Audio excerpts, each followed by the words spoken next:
नमस्कार, मैं सुमित यादव। आप देख रहे हैं द सुनामी। इस समय मेरी मौजूदगी लखनऊ में है। उत्तर प्रदेश के चुनाव में अभी समय है लमसम 1.5 साल का। 2027 के फरवरी मार्च तक चुनाव होने हैं, लेकिन समाजवादी पार्टी और अखिलेश यादव की तैयारी पूरी है। गोसाईगंज से हाल ही में कुछ दिनों पहले लौटूराम निषाद को प्रभारी बना के गोसाईगंज भेजा गया। गोसाईगंज बहुत ख़ास सीट है।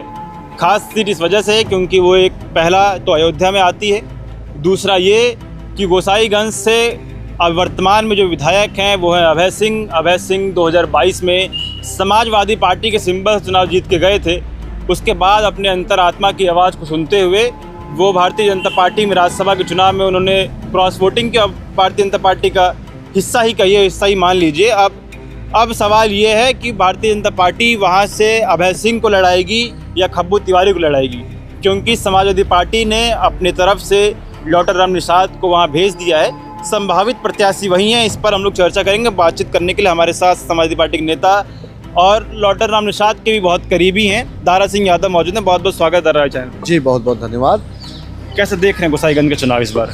आप हो के आए भी हैं, काफ़ी दिन गोसाईगंज में रहे।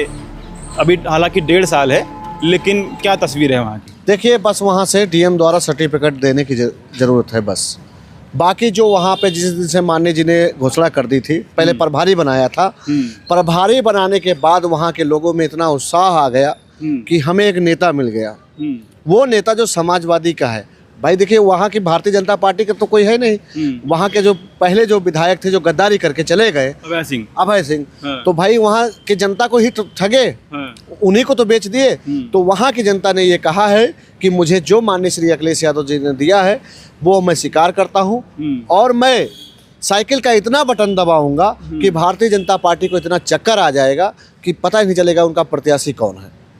कौन लड़ेगा वहाँ प्रत्याशी, अभय सिंह या फिर खब्बू तिवारी? हमें तो लगता है कि जिस तरह से माहौल वहाँ माननीय श्री अखिलेश यादव जी ने जब से आदरणीय लौटूराम निषाद जी को भेजा है, वहाँ कोई प्रत्याशी तैयार ही नहीं हो रहा चुनाव लड़ने के लिए। अच्छा, भाजपा की तरफ से अभय सिंह खब्बू तिवारी दोनों घबरा गए, ये सब डर के भाग गए।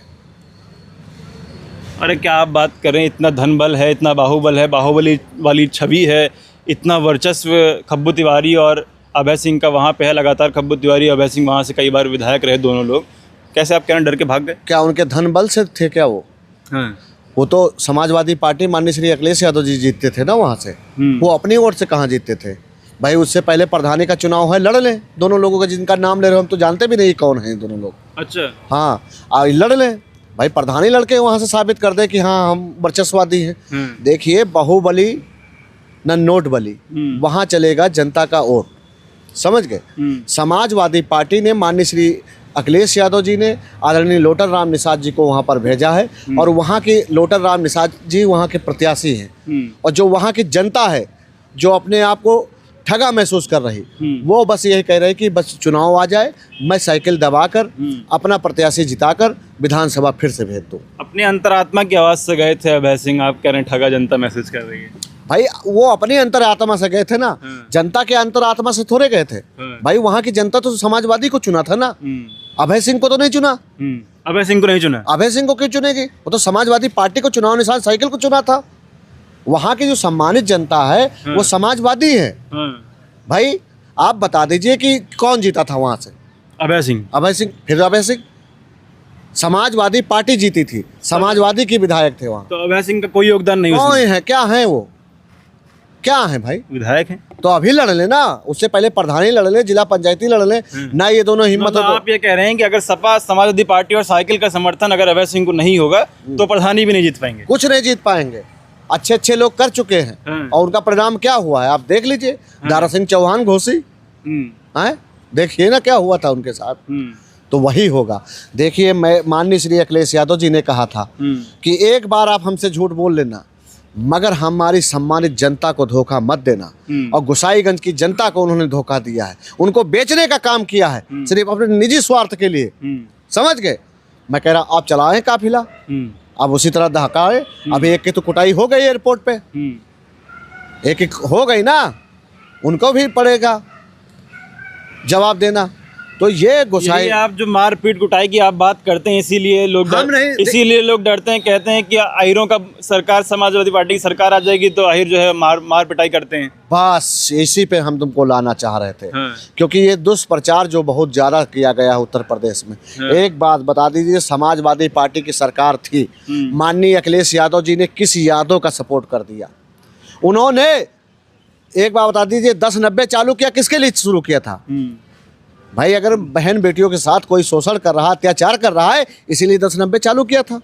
और 100 डायल 112 इसीलिए तो चालू हुई थी, 100 डायल, जिसको आज 112 कर दिया इन्होंने। हैं? इसीलिए तो शुरू किया था कि अपराध कम हो सके। आज बता दीजिए क्या चालू कर दिया इन्होंने। और एक बात बता रहे हैं, यादव जो है वो पिछड़ा दलित साथ में था, है और रहेगा। आप एक बात बताइए, क्यों आप लोगों को इतना आत्मविश्वास है? आप कह रहे हैं कि अब सिर्फ डीएम से सर्टिफिकेट लेना रह गया है, इतना आत्मविश्वास कहाँ से आ रहा है कि जीत चुके हैं चुनाव लौटराम निषाद? भाई हम जब अभी गए थे, इनका गली गली स्वागत होने लगा, बधाई गीत गाने लगे वहाँ की लोग। जो वहाँ के लोग हैं वो गा रहे थे कि कर दो, जीत का बधाई गीत गाने लगे। अरे कह रही थी, एक महिला वहाँ गाना गा रही थी कि रोशन कर दो अवध में लौटराम निषाद आए हैं। अच्छा, हाँ गाना है हमारे पास।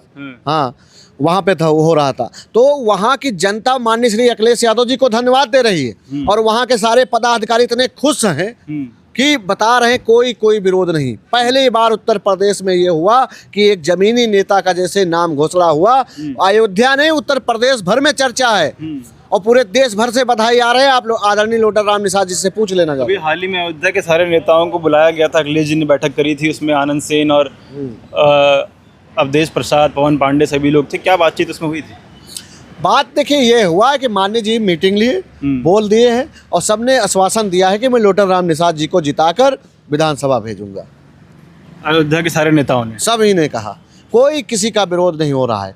आप बता रहे हैं कि जब से पीडीए चला है लोगों के समझ में आ गया कि लड़ाई किससे हमारी है। कुछ वर्चस्ववादी लोग अभी कुछ ये कर सकते हैं कि जब चुनाव आएगा तो हमारे पिछड़े दलित के लोग कुछ हैं भटके हुए, जैसे शाम को अंगूरी ढूंढने लगते हैं, नूरी ढूंढने लगते हैं। मगर वो भी कह रहे हैं कि आप हमें नूरी पियाओ, चाहे अंगूरी पियाओ और चाहे 500 रुपया दो, मगर अब की बटन हम साइकिल का दबाएंगे। मैं भारतीय जनता पार्टी के झांसे में नहीं आने आए। आप देख लीजिए कितनी बार इन्होंने हिंदू मुस्लिम करने की कोशिश की, मगर अब की पिछड़ा दलित इनके कहने पर सड़क पे नहीं आया।